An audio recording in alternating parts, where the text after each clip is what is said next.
Boa noite a todos.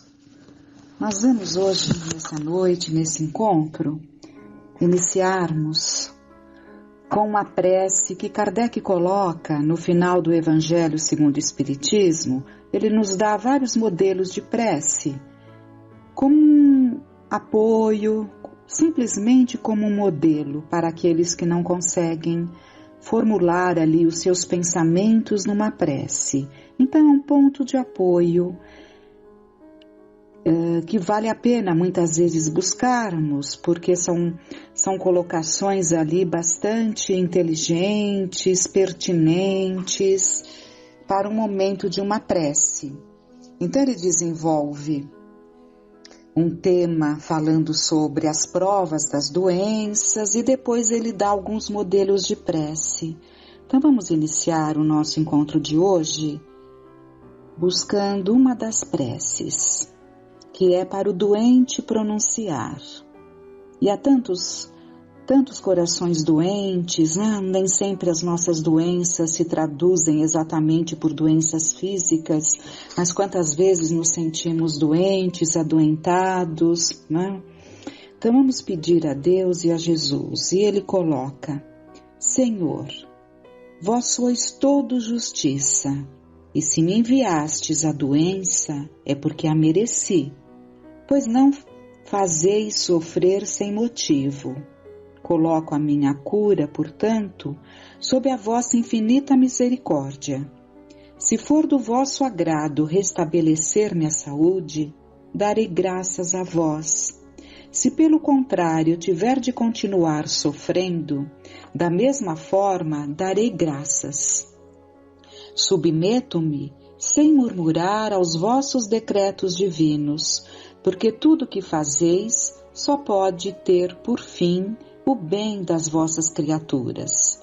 Fazei, ó meu Deus, que esta doença seja para mim uma benéfica advertência, levando-me a examinar-me a mim mesmo. Aceito-a como uma expiação do passado e como uma prova para a minha fé e a minha submissão à vossa santa vontade. Nos dá também um modelo de uma prece para ser feita por um doente. Meu Deus, são impenetráveis os vossos desígnios, e na vossa sabedoria enviastes a fulano, então aquele que está doente, para quem nós estamos endereçando aquele pedido a Deus, né? Enviastes a ele uma enfermidade. Voltai para ele, eu vos suplico, um olhar de compaixão, e dignai-vos pôr um termo aos seus sofrimentos. Bons espíritos, vós que sois os ministros do Todo-Poderoso, secundai, eu vos peço, o meu desejo de aliviá-lo. Dirigi o meu pensamento a fim de que possa derramar-se sobre o seu corpo como um bálsamo salutar e sobre a sua alma como uma consolação. Inspirai-lhe a paciência e a submissão, à vontade de Deus, e dai-lhe a força de suportar as suas dores com resignação cristã, para não perder os resultados desta prova, porque está passando. Então, dando sequência, nós vamos buscar o ponto que estávamos falando na semana passada, no último encontro, em que falávamos sobre a plasticidade do perispírito e determinados espíritos que acabavam atraindo para si mesmos a aparência animalesca, né? Em função ali das suas escolhas, das suas vivências e dos seus desejos. E vimos então que isso se dá em função dessa plasticidade do perispírito. Então, dando continuidade ali àquela fala que nós estávamos vendo do Spinelli, ele continua ali fazendo as colocações. Observe-se, por exemplo, continua ele, que após a morte, o espírito que foi uma pessoa míope ou portadora de algum... deixe-me só ter certeza que é o Spinelli.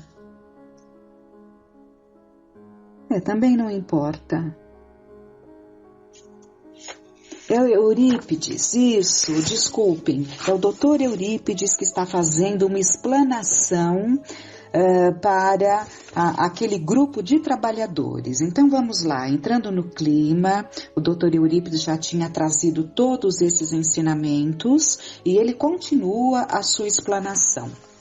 Observe-se, por exemplo, que após a morte, o espírito que foi uma pessoa míope ou portadora de algum problema que exigia o uso de óculos ou de qualquer outro equipamento, agora já não tem necessidade, porque o problema era orgânico. Entretanto, ele se encontra tão adaptado àquele uso que mantém alguns desses instrumentos, embora já lhe não sejam necessários. Então, é comum acontecer o espírito continuar se apresentando com um óculos, por exemplo, que usou muito e que marcou a sua vida e que passam até a fazer parte ali daquela personalidade enquanto encarnado, e ele pode carregar esse hábito, mas não por necessidade, porque o míope, a doença é orgânica, então nas condições normais, o que é da terra fica na terra, né? Entretanto, ele se encontra tão adaptado àquele uso que mantém alguns desses instrumentos, como vimos, né? Embora já não lhe sejam necessários. Por outro lado, a forma em que aparece é aquela na qual desencarnou, mantendo a identidade conhecida. Possuidor de diversas formas e aparências, o seu inconsciente modela no além-túmulo a que mais lhe era familiar, a de que mais gostava ou em que era mais conhecido. Então, nem todos os espíritos apresentam a forma da última encarnação. Há aqueles que apresentam uma forma de uma encarnação que lhe foi muito especial, que lhe marcou muito na escalada evolutiva. Pegando os exemplos dos que nós conhecemos, Emmanuel, por exemplo, ele não traz a aparência da sua última encarnação, ele traz a aparência do Públio Lentulus, o senador romano, que foi o marco da mudança da vida dele para o cristianismo, né? E assim pode-se dar, o espírito ele mergulha ali e passa a trazer aquela aparência do momento que por alguma razão lhe foi especial, por alguma razão, né? Mas evidentemente que ao encontrar-se com alguém de um passado em que ele teria uma outra aparência, né? É um processo natural. Ao mergulharmos ali naquele passado, a nossa aparência já se transforma. E o espírito tem também o poder da vontade de transformar a sua aparência para se fazer visível, se fazer presente, ou nos encontros no plano espiritual com pessoas com as quais conviveu com outra aparência. Desencarna uma criança, por exemplo, e deixa saudades inomináveis com imenso desejo de reencontro dos afetos que ficaram, mas no além a grande maioria desenvolve-se, como se estivera no corpo físico, e quando os afetos vão encontrar aquele ser amado, ele toma a forma em que desencarnou, não a que no momento reveste, que poderia gerar um grande choque. Passado um período de adaptação e convivência, o espírito volve ao natural do momento que vive. Então, pelos estudos, nós sabemos, por todos os relatos, que a criança, quando ela desencarna a criança, ela é recebida como criança, né? E ela tem um período de adaptação no plano espiritual em que ela se desenvolve, né? Tornando-se ali com as características de um adulto. E esse desenvolvimento se dá ali de acordo com a criança, de acordo com a condição de cada espírito, né? Então, mas é muito comum aquele desenvolvimento, e a criança passa por um desenvolvimento até que assuma a sua personalidade de espírito adulto que todos somos. Mas, quando essa criança se encontra com aqueles familiares queridos, é natural que ela se apresente como criança. E, evidentemente, depois de um convívio, depois de uma adaptação, ela pode assumir ali a aparência que realmente vive. É de uma relevância a vida mental. Então, tudo que o Dr. Eurípides está nos trazendo é de suma importância. E Kardec dedica ali várias páginas neste estudo da nossa aparência, da plasticidade do nosso perispírito. E por que é tão importante? Porque ele revela o que somos. Aqui nós temos um corpo que ficou muito mais preso à genética, né? Mas no plano espiritual, e o nosso perispírito, né? Porque nós temos o nosso perispírito mesmo encarnados, né? Mesmo tendo um corpo espiritual e um corpo carnal, nós somos espíritos e temos esse veículo de manifestação que expressa exatamente o que nós somos. Então, é muito importante que alcancemos esse entendimento de maneira clara. Então, ele fala, é de muita relevância a vida mental, porque é fomentadora de necessidades reais e falsas. Sim, quantas necessidades falsas nós criamos, quantas necessidades supérfluas nós criamos e passam a ser necessidades imprescindíveis. Então, é de muita relevância a vida mental, porque é fomentadora de necessidades reais e falsas, assim como mantenedora da memória de todos os acontecimentos e clichês formulados. Eis porque a recomendação de não pecar por pensamentos, que Jesus nos ensinou, né? Eis porque a recomendação de não pecar por pensamentos é muito válida, porquanto da mente a ação separa apenas a oportunidade para aqueles que não têm controle sobre a fonte das ideias. Então, por que Jesus nos alertou tanto sobre o pecado pelo pensamento e dizendo que erramos muito mais pelo pensamento do que por ações? Porque quantos desejos indevidos, doentios, até perversos, nós não podemos alimentar, acalentar e desejar e muitas vezes só não executamos por falta de oportunidade. Isso é importante. Por isso que ele diz aqui, o que separa a ação do pensamento é apenas a oportunidade, né, para aqueles que não têm controle sobre a fonte das ideias. Porque aquele que pensa e não tem controle, não está naquela fase de controlar-se, ele vai executar tão logo surge a oportunidade adequada. Manter quanto possível o pensamento lúcido e tranquilo, qual um lago sereno, é o ponto ideal que todos devem alcançar, para então edificar nessa paisagem nobre e serena as futuras programações evolutivas. A disciplina mental é urgente e necessária em quaisquer fases existenciais, porque se trata apenas de um hábito. Então, a disciplina mental tem que ser buscada com muito empenho e esforço, porque ela passa a ser um hábito. Ninguém de estrutura normal vive sem pensar.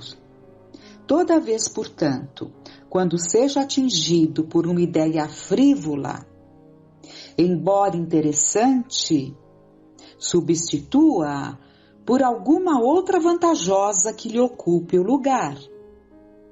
Por essa razão, o trabalho exerce uma função terapêutica valiosa nos indivíduos, porque estando sempre preocupado com as realizações em pauta, não se torna vítima da hora vazia, quando surgem perturbações decorrentes da ociosidade mental. Grande conselho de nos mantermos ocupados no trabalho, seja no trabalho material que nos dá o sustento para o dia a dia, para cada dia das nossas vidas, seja nos trabalhos que buscamos para desenvolvermos a nossa capacidade de nos entregarmos com devotamento, nos interessarmos pela dor do outro. Não que isso não possa acontecer no nosso trabalho e deve acontecer no nosso trabalho do sustento, né? Mas uma oportunidade mais ampla de um convívio com a dor, né? É algo que deve ser buscado nas nossas vidas. Um tempo que seja, deve ser inserido na nossa agenda para que desenvolvamos essa terapêutica valiosa, né? Que afastará de nós os dois trabalhos.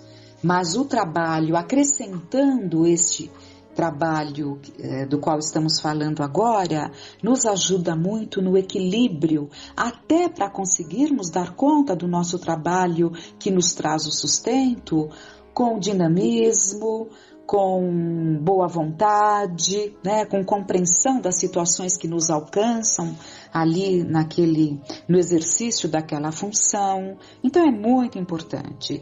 E quantos estudos já não são feitos, né, por tantas fontes que nos chegam, que esse trabalho voluntário, esse trabalho em favor do outro, é o que tem levado as pessoas a um equilíbrio, a uma alegria, a um otimismo, a uma confiança na vida.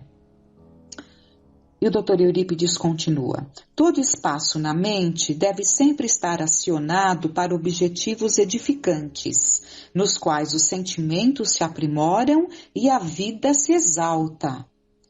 Houve uma pausa prolongada para nos ensejar, dirigir pela reflexão os valiosos comentários. O silêncio permitia-nos escutar a respiração de todos. A seguir, o benfeitor prosseguiu: o que mantém um espírito aferrado à vingança por séculos de espera, mesmo conhecendo as leis da imortalidade e do progresso, é uma pergunta, ele joga essa pergunta. O que mantém um espírito aferrado à vingança por séculos de espera, mesmo conhecendo as leis da imortalidade e do progresso? Como vimos ali as situações relatadas, é o pensamento alucinado que fixa a ideia e perde-se no tempo e espaço, que para ele o desesperado tem o sabor de agora. Então perde-se a noção de tempo, perde-se a noção de espaço e vive-se mentalmente de uma forma intensa, porque para o espírito, para o desencarnado é muito intenso, vive-se aquela situação mentalmente ligado àqueles com os quais, junto daqueles com os quais houve aquela dificuldade, houve aquela situação que o levou a esse desejo intenso de vingança. Quando for possível ao espírito compreender que somente o amor pode propiciar felicidade em qualquer circunstância, tempo e lugar, circunstância, tempo e lugar, há a oportunidade de transformar adubo em flores, desgraça em ventura. Os sentimentos primitivos, porém, a que se dá muita atenção, porque esses pensamentos de vingança, esses sentimentos que acalentamos e até às vezes até chamamos de mágoa, porque pode nos dar a impressão que é mais leve, né? Mas essas mágoas profundas, elas são responsáveis por muitas desgraças que podem perdurar tempos e tempos, né? Então, os sentimentos primitivos, então isso é o nosso lado primitivo ainda, que deixamos falar alto. Os sentimentos primitivos, porém, a que se dá muita atenção, mantendo-os através de conceitos ultramontanos e superados, não permitem espaço para a compreensão de que todo esse tempo transcorre a prejuízo de quem assim o cultiva. O espírito não se dá conta de que ele está cristalizado numa ideia. A lei do perdão, fomentadora da paz, fixa igualmente e materializa-se graças ao mesmo fenômeno, a mente fixa, a monoideia. Então a monoideia é justamente essa única ideia que passa a ser aquele desejo incontrolado de vingança. E é uma vingança que nunca se sacia, porque nunca o espírito consegue julgar, concluir de que já terminou, né? De que já fez, já conseguiu atingir aquele que se faz vítima, né? Já conseguiu atingi-lo. Não, nunca se sacia. Essa vontade não é saciada nunca. Ela só vai acalmar quando o espírito tiver a oportunidade de situar-se no tempo, no espaço e compreender o que ele fez dele mesmo, até observando aquele a quem ele persegue e percebendo que esse tempo todo preso ao ódio e perseguindo aquela vítima fez com que essa vítima, que foi o algoz, crescesse para Deus. Então, por hora ficam esses ensinamentos que vale a pena nós darmos continuidade. Então, com muita gratidão, rogando a Deus por todos nós, pelo nosso planeta, por todos, Pai, que vivem situações tão dolorosas, permita que tenhamos sempre a condição de nos esforçarmos na busca do equilíbrio, na busca da compreensão, na busca do perdão, do esquecimento das ofensas. Tenhamos uma noite de paz.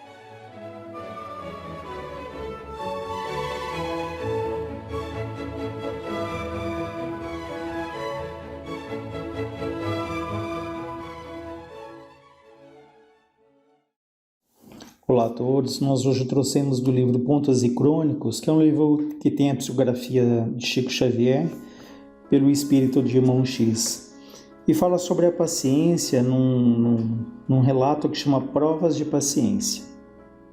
Vamos lá. Quando se dispôs Leonarda à nova reencarnação, Lucinda, nobre amiga espiritual que permaneceria na esfera superior, recomendou: Leonarda, minha irmã, grandes tesouros tem conseguido você nos caminhos da vida, e suas aquisições de virtude prosseguem no ritmo desejado. No entanto, sua provisão de paciência é muito escassa. Seu atraso nesse terreno é particularmente lamentável, provocando enorme desarmonia no admirável conjunto de suas qualidades pessoais. Faça o possível por elevar o padrão de sua resistência pela intensificação do autodomínio. As realizações do espírito não são gratuitas, constituem patrimônio eterno, adquirido a preço alto em esforço e experiência. Então vejam que Leonarda ela estava no plano espiritual e é dito a ela pela orientadora que ela trazia ali grandes valores. No entanto, o grande desafio dela, voltando aqui para a Terra, seria o exercício da paciência, né? Assim como para muitos e muitos de nós, né? E a orientadora continua dizendo a ela: tenha coragem nessa construção. Quando na Terra olvidamos, e esquecemos frequentemente a real significação do desassombro, da coragem. Aplaudimos a impulsividade animal, esquecendo a sabedoria da prudência. É verdade, Muitas vezes é valorizado aqui na Terra aquela pessoa que é impulsiva, que toma decisões muitas vezes impensadas, e às vezes aquela pessoa que ela é ponderada, que ela tem a prudência, ela é taxada ali até de boba, de não aproveitar ali das situações. Então ela diz que, repetindo, que na Terra nós esquecemos o real significado da palavra desassombro e aplaudimos a impulsividade, esquecendo a sabedoria da prudência. Agora, porém, minha amiga, felicitadas pelas bênçãos de Jesus, busquemos o entendimento necessário, aprendendo a vencer sem armas visíveis nos combates silenciosos do coração, no recinto do lar, onde o sacrifício é sempre mais vivo e mais proveitoso. em voltando presentemente à carne, né? Ou seja, retornando à vivência aqui na Terra, não esqueça que a renúncia é a mestra da paciência. Leonarda ouvia com interesse, revelando no olhar a preocupação indisfarçável do aprendiz que retorna à escola terrena. Transcorrida a ligeira pausa, a amiga continuou. Sabemos que existe alimentação e assimilação, estudo e aproveitamento, dor e renovação. Esgota-se o corpo físico quando se alimenta e não assimila. Entrega-se o estudante a muitos disparates quando lê e não medita. Olha que interessante. Nós podemos ler e ler muito, temos ali muito conhecimento, mas se nós não meditamos, não refletimos sobre aquilo que foi lido, né, passamos a ser ali um repositório de informações sem que aquilo traduza, né, numa mudança de atitude, de comportamento. Tanto que Frei Fabiano fala sobre isso, ele fala que cultura é aquilo que vem de fora para dentro, mas sabedoria é aquilo que vem de dentro para fora. Então é importante o estudo, mas temos que procurar desenvolver ali a sabedoria, né, gradativamente. Ela continua dizendo: lembre-se de semelhantes verdades na terra. Para nós que muitas vezes fomos injustas para com o próximo, o melhor método de adquirir a paciência é o de sermos justas para com os outros, sem exigir que os outros o sejam para conosco. Olha que profundidade disso. Para nós que fomos muitas vezes injustas para o próximo, o melhor método de adquirir a paciência é o de sermos justas para com os outros, sem exigir que os outros o sejam para conosco. Ou seja, façamos a nossa parte independente de se as pessoas são justas conosco ou não, se elas nos reconhecem ou não, né? Para que quando nós partimos aqui da terra, nós possamos ter a nossa consciência tranquila e podemos dizer: aquilo que estava ao meu alcance, eu lutei para fazer ali da melhor maneira possível. Essa indicação, aliás, vem de Jesus desde o processo que o conduziu à crucificação. O Mestre foi sumamente bom para com todos, entretanto, não reclamou, não exigiu qualquer manifestação de justiça para consigo mesmo nos grandes momentos. E ele era puro, Leonarda. Não deseja de modo algum induzi-la a desconsiderar a retidão. Examino, analiso apenas o aproveitamento da oportunidade. Tolo é o doente que despreza o remédio. E já que somos antigas enfermas, não fujamos à medicação adequada. Tenha cuidado, dê a cada um o que indiscutivelmente lhe pertença. Contudo, se houver atraso na recepção do que lhe couber, não descreia do equilíbrio divino, valendo-se do ensejo para enriquecer a sua capacidade de resignação para o bem. Ou seja, faça ali o teu melhor, faça a tua parte, mas se você não receber aquilo que você espera, tenha ali a resignação, tenha ali essa paciência, na certeza de que Deus sabe o que é melhor para nós e que as coisas acontecem de acordo com a nossa necessidade ou o nosso merecimento. E a instrutora continua dizendo a ela: isso representa negócio espiritual de grande importância para o futuro. Quanto ao mais, saiba você que estaremos a seu lado, assistindo, acompanhando-a com amor. Do seu concurso depende a realização. Leonarda prometeu observar os conselhos ouvidos, assumiu compromissos graves e voltou à terra. No entanto, apesar dos ajustes havidos desde criança, revelou extrema inquietude e frequente indisciplina. No fundo, era bondosa e sensível, mas navegava facilmente da calmaria à tormenta, ou seja, ela tinha oscilações ali muito grandes, muito frequentes ao longo do dia, navegava, como diz aqui, facilmente da calmaria à tormenta. Chegada à juventude, o plano espiritual convocou a pouco as provas da paciência de quem necessitava.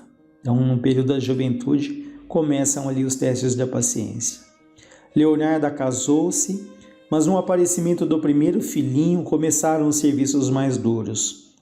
Cristóvão, o marido na condição de espiritualista, proporcionava-lhe o melhor quinhão de assistência.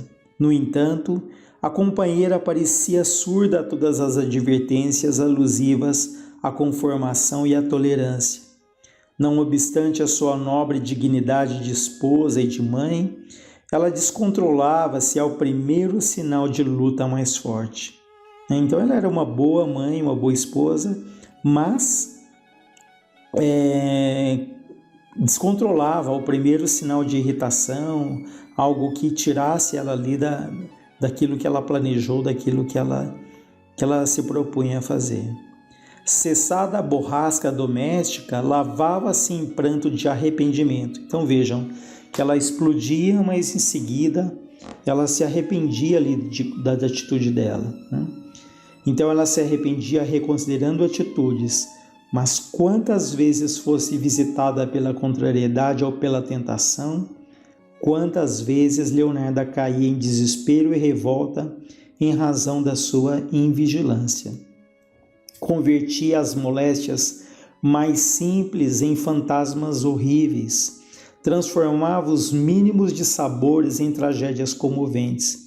Então qualquer ali desconforto físico da saúde, para ela ali era um fantasma, né? Ela ampliava sobremaneira ali a revolta, o sofrimento, a dor, assim como os mínimos de sabores, aquilo para ela eram tragédias que ela também ampliava por essa falta de paciência, por essa revolta que ela trazia.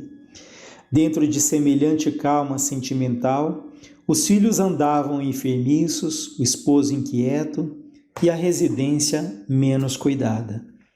Leonarda, apesar de bondosa, não sabia trabalhar nem descansar. No serviço ela mantinha-se impaciente, no repouso vivia atormentada. Então vejam que ela estivesse ali trabalhando ou descansando, em nenhum desses momentos ela se concentrava, tudo para ela era muito difícil, né? E para nós fica aí um convite, né, para que nós aprendamos a trabalhar ali com boa vontade, fazemos com amor aquilo que nós estamos fazendo, com dedicação, e também aprendemos a descansar, né, que sejam momentos ali de renovação, né, que aprendamos de fato a desconectarmos ali de tantas preocupações, nessa renovação da energia física, né, mental e até espiritual que nos é tão necessário. Ela agia muito longe da tranquilidade operosa, né, que produz a segurança íntima. O companheiro, por sua vez, não conseguia torná-la inconfidente de suas naturais aventuras e questões. Leonarda não sabia como analisar serenamente os problemas. Contrariava sistematicamente tudo que não lhe proporcionasse bem-estar. Então, com essa maneira dela agir, o marido não conseguia se abrir e compartilhar ali também as dificuldades que ele trazia, porque tudo para ela era ali, era muito dramático, sistematicamente ela se sentia contrariada, como diz aqui. Nas reuniões evangélicas, ela ouvia importantes preleções sobre a humildade e a coragem, costumando observar. Então ela dizia: as pessoas infelizes quanto eu não podem ser conformadas. E como se a virtude fosse algo insustentável, ela repetia sempre: muitos consoladores são os elementos da fé, mas perco a paciência todos os dias. Se a dor, no entanto, vale alguma coisa para a melhoria da alma, estou sinceramente confortada, porque os meus sofrimentos têm sido infindáveis. Nessa diretriz prejudicial, ela atravessou o estágio terrestre. Sem dúvida, efetuou louváveis aquisições nos sacrifícios do lar. Todavia, quanto à resignação, nunca obteve o mais leve traço. Chorou, reclamou, protestou e reagiu, sempre que assediada pelos dissabores comuns.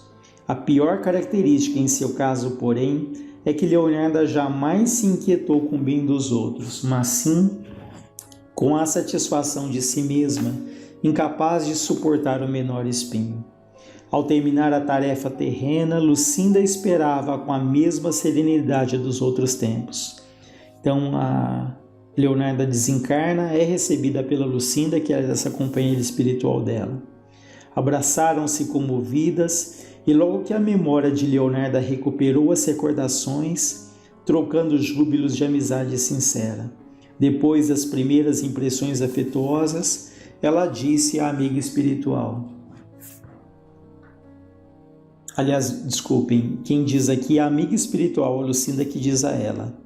É lamentável tenha você demorado tanto tempo na oficina sem melhorar a obra. Como assim? Perguntou a Leonarda. Refiro-me à paciência, comentou Lucinda, carinhosa. Cada vez que a bondade infinita aproximava o seu coração do precioso manancial das oportunidades, você recuava apressada, recusando-me auxílio.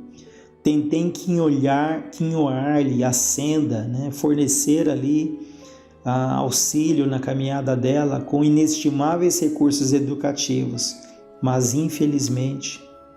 Espantou-se Leonarda ao ouvir as inesperadas considerações e com inexcedível desencanto acentuou triste. O que diz? Eu fui excessivamente provada, Leonarda diz. E a Lucinda responde, foi provada, mas não foi aprovada. Vivi com pobreza e dificuldade, diz Leonarda. Entretanto, não as aproveitou convenientemente, responde a Lucinda. Experimentei muitas dores, diz Leonarda. E foi a ela respondida. Experimentou dores, mas não guardou os ensinamentos. Sofri muito, continua Leonarda, mas não aprendeu. Então vejam que o fato de nós termos muitas provas aqui na Terra, muitos contratempos, muitas dores, o que vale de fato é o que nós aprendemos com aquilo. Então, muito cuidado para que a gente não mergulhe ali na queixa, na lamentação, nos sentindo vítimas, nos sentindo injustiçados, porque são testes, às vezes, que nos machucam, dolorosos, mas que são necessários e que, se bem aproveitados, eles têm um valor incalculável, não só para essa existência, mas para outras que com mais maturidade, com mais equilíbrio, serão encarnações mais felizes, mais serenas, na medida em que aquilo que hoje nos fere, nos machuca tanto, esses aprendizados vão nos tornar ali menos suscetíveis a essa dor, a esses melindres, ao nosso orgulho, à nossa vaidade, e, consequentemente, uma vida mais equilibrada, muito mais ligada ali a Deus, muito mais ligados a nós mesmos, compreendendo a razão, a finalidade da nossa existência. E a Lucinda diz a ela, você falhou nas provas da paciência que o aprendizado humano lhe ofereceu, mas não desespere de novo, haverá recurso para recomeçar. Então é um texto bastante interessante que nos convida a desenvolvermos ali a paciência e analisarmos se cada um de nós temos as nossas conquistas, temos ali aquilo que aprendemos ao longo de tantas e tantas existências, mas quais serão os pontos que nessa existência nós devemos tomar mais cuidado, Para ela aqui foi a paciência, assim como é para muitos de nós. Outros ali é o abuso do poder, é o excesso de vaidade, de orgulho. Pode ser ali o vício da maledicência, da fofoca, o desequilíbrio em relação à sexualidade, enfim. Nós temos que olhar com muita atenção, muito cuidado e percebermos aquilo que nós trazemos de bom, mas também percebemos quais são os pontos que nessa existência a vida tem nos convidado a desenvolver, né? No caso dela foi a paciência, e como foi dito, assim como é para muitos de nós, né? Sobretudo nessa fase em que vivemos, né? A paciência da fé, a paciência de fazermos o nosso melhor, mas vivendo um dia de cada vez, né? Na certeza de que a colheita ela está o plantio está nas nossas mãos, né? Mas a colheita, quando e como será, isso está nas mãos de Deus. Então, cultivemos a paciência, a fé e a certeza de que Deus, em sua infinita bondade, tudo sabe, tudo vê, nos acompanha, guia nossos passos com todo o cuidado, com todo o carinho, com toda a atenção. Então, que Jesus, em sua infinita bondade, ilumine a todos os lares, todas as famílias, a todos os doentes do corpo e da alma, a todos os médicos, enfermeiros, ilumine a todos os nossos governantes, e que luz se faça na terra, que luz se faça dentro de cada um de nós. Que assim seja, graças a Deus, graças a